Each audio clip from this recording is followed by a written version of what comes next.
سستی بجلی کی ضرورت ہے. سستی بجلی کے بغیر نہ صنعت و حرفت ترقی کر سکتی ہے اور نہ زراعت، اور نہ ہی ان مصنوعات پر مبنی ہماری ایکسپورٹس، کوئی بھی چیز ترقی نہیں کر سکتی. اس لیے میں سمجھتا ہوں کہ سستی بجلی مہیا کرنا کسی بھی حکومت کا فرض اولی ہے، چاہے وہ پاکستان کے اندر مفلوق الحال طبقات ہوں، چاہے وہ طالب علم ہوں، چاہے وہ ایک کسان ہو، ایک چھوٹا دکاندار ہو، ایک ریڑی فروش ہو، یا کوئی بیوہ یا کوئی یتیم جو بڑی مشکل سے اپنے گھر کے حالات درست کرتا ہے. اس کے لیے میں نے شمسی توانائی کے لیے میں نے پچھلے 16 مہینوں میں میرے نوجوان ساتھیوں، بزرگوں اور میری بہنوں، میں نے اور میری حکومت نے بے پناہ کوشش کی، مگر شومی قسمت کے حالات ایسے تھے، ملک کے اندر سیاسی افراتفری اتنی تھی، اور آئی ایم ایف کے حوالے سے جو اچے مگوئیاں ہو رہی تھی، اور ایک غیر متوقع صورتحال تھی، ایک ایسی صورتحال کا سامنا تھا جس کا صحیح طور پر اندازہ نہیں لگایا جا سکتا تھا. میں نے 3 دن پہلے ایک جلسے میں ڈیفالٹ کا مطلب عام آدمی کی زبان میں سمجھایا تھا. آج اپنے کسان بھائیوں کو جو اسلام آباد کے اور دوسرے ملکہ اضلاع سے یہاں پر تشریف لائے ہیں، میں آپ کو 1 منٹ کے اندر یہ عرض کرنا چاہتا ہوں کہ اگر آئی ایم ایف کا پروگرام ہمیں نہ ملتا، آئی ایم ایف کی شرائط کیسی ہے وہ ایک علیحدہ ایک معاملہ ہے کہ وہ شرائط بڑی کڑی اور بڑی سخت ہے، اس میں کوئی شک نہیں. لیکن اگر آئی ایم ایف کا پروگرام نہ ہوتا تو پھر پاکستان کے ساتھ کیا ہوتا، اور پاکستان کے عوام کس مشکلات سے دوچار ہوتے، وہ میں آپ کو آج عرض کرنا چاہتا ہوں. پھر میں دوبارہ اس شمسی توانائی کی طرف آؤں گا. اگر آئی ایم ایف کا پروگرام نہ ہوتا اور خدا نہ خواستہ پاکستان ڈیفالٹ کر جاتا،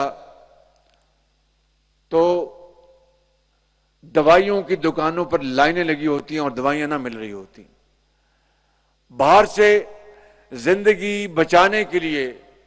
جو ادویات اور ٹیکے باہر سے امپورٹ ہوتے ہیں، ان کی تلاش میں لوگ مریض، ان کے پیارے، وہ دن رات مارے پھر رہے ہوتے، وہ نہ ملتے. پیٹرول کی پمپوں کی وہاں پر لائنیں لگی ہوتی. ہماری جو فورن ایکسچینج یعنی زر مبادلہ وہ کم ہو رہا ہوتا، اور اس کو مزید بچانے کے لیے ہم اپنی جو امپورٹس ہیں، مشینری، آلات، زرعی، خوراک، ادویات، اسپیئر پارٹس، خام مال، جو بھی صنعتوں کی ضروریات ہوتی ہیں اربوں ڈالر کی، ان کو ہم مزید کم کرتے تاکہ ہم زر مبادلہ بچائیں، کیونکہ ہمارے پاس زر مبادلہ کے ذخائر روز بروز وہ کم ہوتے رہتے، اور اس کو بچاتے ہوئے صنعتیں بند ہو جاتی، لوگ بے روزگار ہو جاتے، زراعت اس کو بے پناہ نقصان پہنچتا. ہمارے ساتھ جو عالمی جو بینک ہیں وہ ہمارے ساتھ کام نہ کرتے، ہمارے ساتھ وہ تجارت نہ کرتے، ایلچیاں نہ کھلتی، یعنی جن کو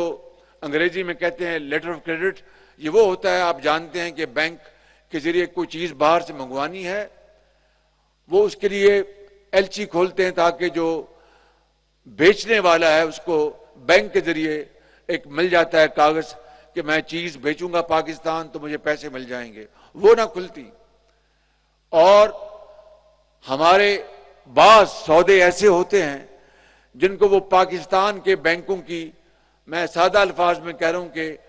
مور، وہ ان کو قابل قبول نہیں ہوتی، وہ کہتے باہر کے یعنی انٹرنیشنل بینکس کے ہمیں مور چاہیے۔ مثال کے طور پر bank of America, bank of middle east bank یا کوئی اور بینک لے لیں، وہ اس کے اوپر مور نہ لگاتے، یعنی ایک افراتفری مچ جاتی۔ یہ ہے وہ ایک بہت بھیانک صورتحال جس کا سامنا ابھی سری لنکا نے 6-8 سال ایک سال پہلے کیا۔ وہاں پر لائنیں لگ گئیں، وہاں پر ہڑتالیں ہوئیں، وہاں پر دکانیں لوٹی گئیں۔ اللہ تعالیٰ کا بے پایاں فضل و کرم ہے، میرے یہاں پر بیٹھے بڑے قابل اور بڑے بہت ہی ذہین بیوروکریٹس، پولیٹیشنز، سیاستدان، پارلیمنٹیرینز، زرعی ماہرین اور ہمارے کسان بھائی اور بہنیں اور بزرگ یہاں بیٹھے ہیں۔ یہ وہ صورتحال ہوتی اگر IMF نہ ہوا ہوتا اور اگر پاکستان خدا نہ خواستہ ڈیفالٹ کر جاتا تو ایک تباہ کن صورتحال تھی۔ اللہ تعالیٰ نے اپنے بے پایاں فضل و کرم سے اس پوری حکومت کی ٹیم ورک کے ذریعے رب نے آپ کی دعائیں سنی اور اللہ تعالیٰ نے پاکستان کو ڈیفالٹ سے بچا لیا اور IMF کا پروگرام ہو گیا۔ لیکن اب آگے کیا کرنا ہے؟ اصل بات وہ ہے، اگلی بات یہ ہے میرے بزرگوں اور نوجوان ساتھیوں کہ زراعت کے پہیے کو بڑی تیزی سے گھمانا، وہ کس طرح گھومے گا؟ وہ آپ کو، کسان کو ایک کوالٹی کی کھاد ملے اور اس کی قیمتیں بھی مناسب ہوں، کسان کو بجلی سستی ملے۔ یہ جو بجلی پیدا ہو رہی ہے تیل سے، اس کی قیمت آپ جانتے ہیں کتنی ہے؟ 50 روپے فی یونٹ۔ اور اس کے بعد جو غریب ترین جو طبقات ہیں ان کو 200، یعنی جو گھریلو صارفین جو ہیں 200 جو یونٹ تک استعمال کرتے ہیں ان کو بہت کم داموں پر بجلی دی جاتی ہے تاکہ ان کے اوپر بوجھ نہ پڑے۔ اسی طرح کسان کے لیے بھی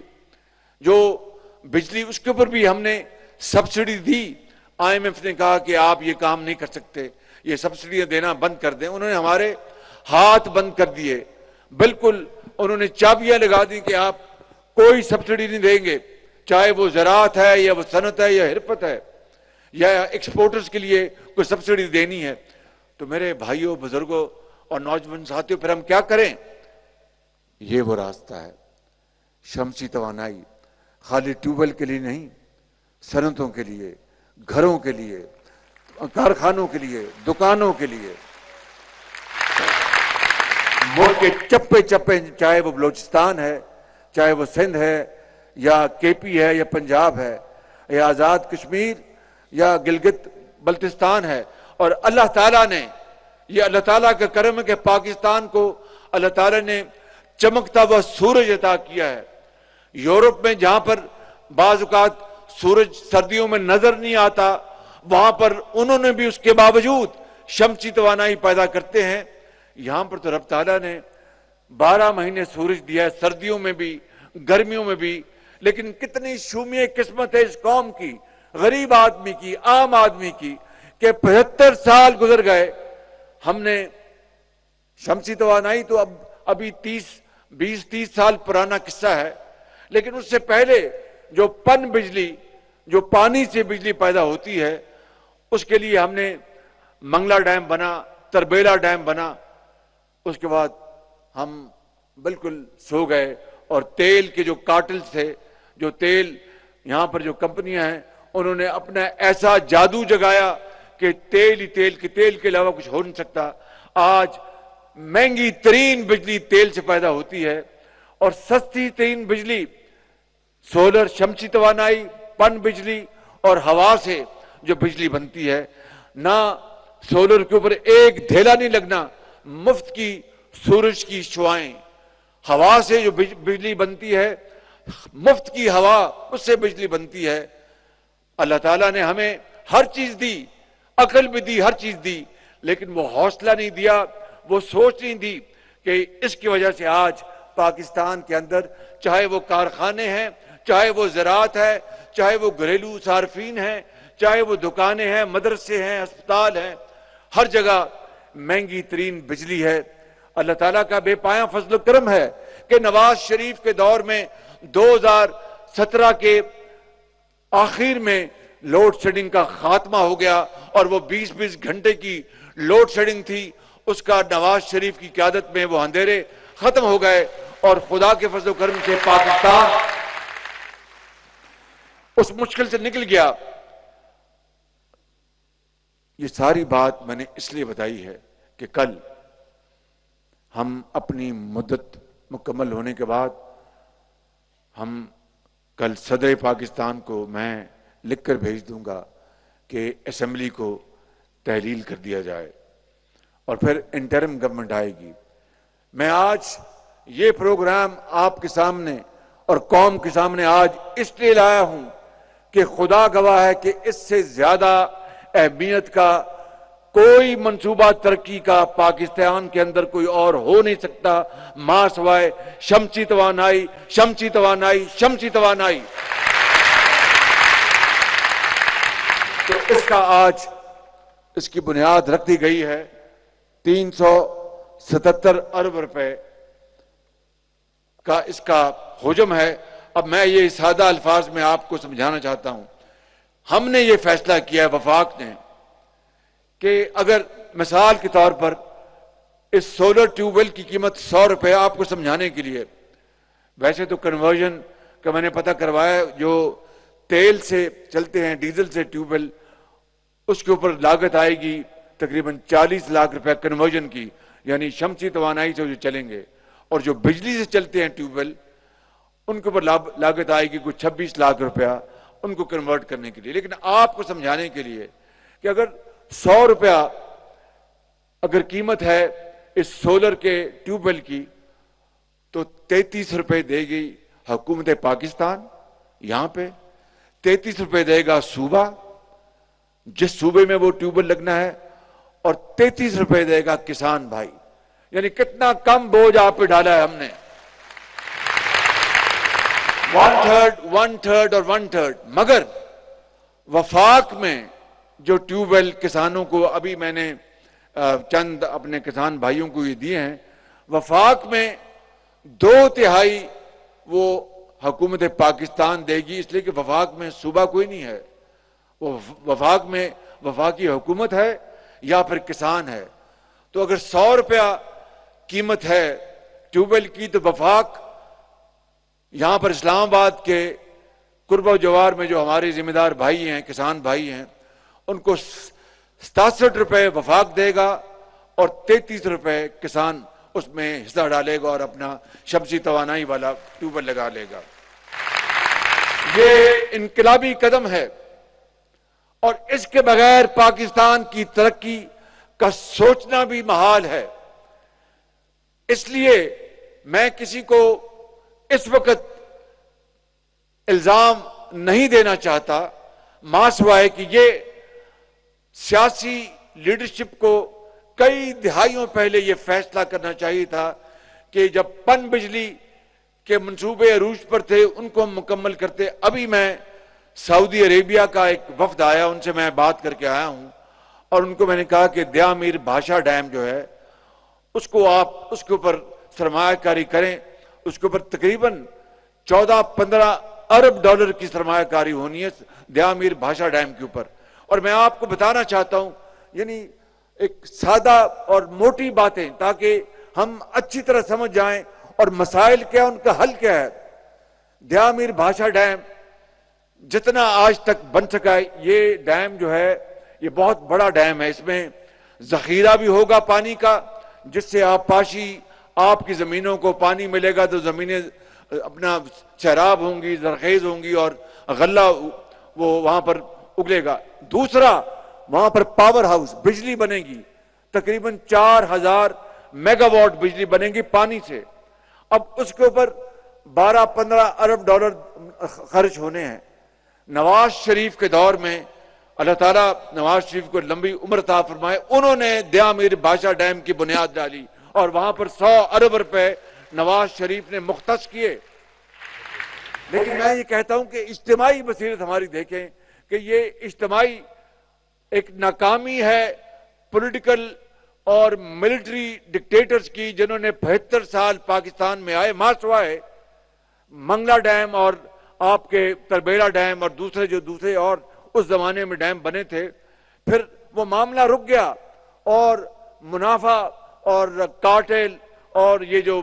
اپنے کمشنوں والے آ گئے اور انہوں نے تیل کہا جی تیل ہوگا اس کے علاوہ کچھ نہیں ہوگا، حتیٰ کہ جو تھر سندھ میں جو تھر ہے وہاں پر کوئلے کے دنیا کے سب سے بڑے ذخائر ہیں کوئلے کے۔ اب دیکھیے کہ اس پاکستان کے کوئلے کو ہم نے 75 سال نظر انداز کیا اور باہر سے کوئلہ منگوا کر مہنگی بجلی پیدا کی۔ اب آ کر یہ سی پیک میں نواز شریف کے دور میں سی پیک میں تھر کول کے جو خزانے ہیں ان کو کھولا گیا اور اب تھر میں وہاں پر جو چین کا جو تحفہ ہے پاکستان کے لیے سی پیک، اس کے تحت وہاں پر اب کوئی 2-2.5 ہزار میگا واٹ بجلی تھر کے کوئلے کی بنیاد پر وہاں پر اب پیدا ہونی شروع ہو چکی ہے۔ لیکن میں پوچھتا ہوں کہ ماضی کی دہائیوں میں اتنی سنگین غفلت کیوں ہوئی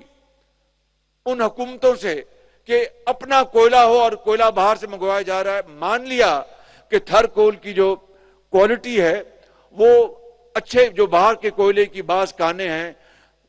سمجھ لیں آسٹریلیا میں، ساؤتھ افریقہ میں یا اور جگہوں پر کم ہوگی، لیکن کوئلہ تو اپنا ہے، نہ ڈالر خرچ ہونا ہے نہ کوئی اور کرنا ہے، صرف اس کو نکالنا ہے اور استعمال کرنا ہے اب سیمنٹ فیکٹریوں میں، دوسرے کاموں میں، بجلی بنانے کے لیے۔ اربوں ڈالر ہم نے تیل اور کوئلہ باہر سے منگوایا، تھر کول کے اوپر ہم نے توجہ دی۔ یہ ہے وہ غفلت جس کی وجہ سے آج پاکستان کشکول لے کر ہر جگہ پہنچتا ہے۔ میں سمجھتا ہوں کہ اس سے وہ زندگی بہتر ہے کہ آدمی فقیری میں زندگی بسر کر لے، یہ قرض کی جو زندگی ہے اس سے توبہ کرنی چاہیے اور اللہ کرے گا کہ اس سے ہم جان چھڑائیں گے انشاءاللہ۔ اور یہ انشاءاللہ اس کی بنیاد آج رکھ دی گئی ہے۔ آپ اگر یہاں پر سندھ کے صوبے سے ہیں یا کے پی سے ہیں تو اپنی حکومتوں کو جا کے کہیں کہ کسانوں کے لیے وفاق کا یہ جو پروگرام ہے 33% صوبے دیں گے، 33% وفاق دے گا اور 33% کسان دے گا۔ اب ہم نے الحمدللہ آج یہ سرٹیفکیٹ دیے ہیں، یہ 377 ارب روپے کا پروگرام ہے۔ میں یہ آپ کو آج یہ بتانا چاہتا ہوں کہ کوئی ہمیشہ کے لیے کوئی زندگی لکھا کر نہیں لایا، ہم سب انسان ہیں اور ایک دن اس دنیا سے چلے جانا ہے۔ فرق یہ ہے کسی نے پہلے جانا ہے، کسی نے بعد میں جانا ہے۔ میری اب عمر تقریباً اب انشاءاللہ زندگی رہی تو 23 ستمبر کو میں 72 سال کا ہو جاؤں گا۔ اب دیکھیے کتنی باقی زندگی۔ میری ایک خواہش ہے، صرف ایک خواہش، کہ قبر میں جانے سے پہلے پاکستان اس راستے پر چل پڑے جس کے لیے قائد اعظم نے خواب دیکھا تھا، جس کے لیے عظیم قربانیاں دی گئی تھی، جس کے لیے آپ کے بزرگوں نے ہجرت کرتے وقت اپنے پیاروں کو وہ شہید ہو گئے، ماؤں کے بہنوں کے دوپٹے ان کے آنچل پھٹے اور بڑی مشکل سے خون کے دریا عبور کر کے آپ کے بڑے یہاں پر پاکستان پہنچے۔ آج پاکستان ہم سے پکار کر کہہ رہا ہے کہ وہ قائد اعظم کے جو نام لینے والے اور ان کے قائد اعظم کا دن منانے والے، کدھر ہے قائد اعظم کا خواب؟ کیوں نہیں پورا ہوا ابھی تک؟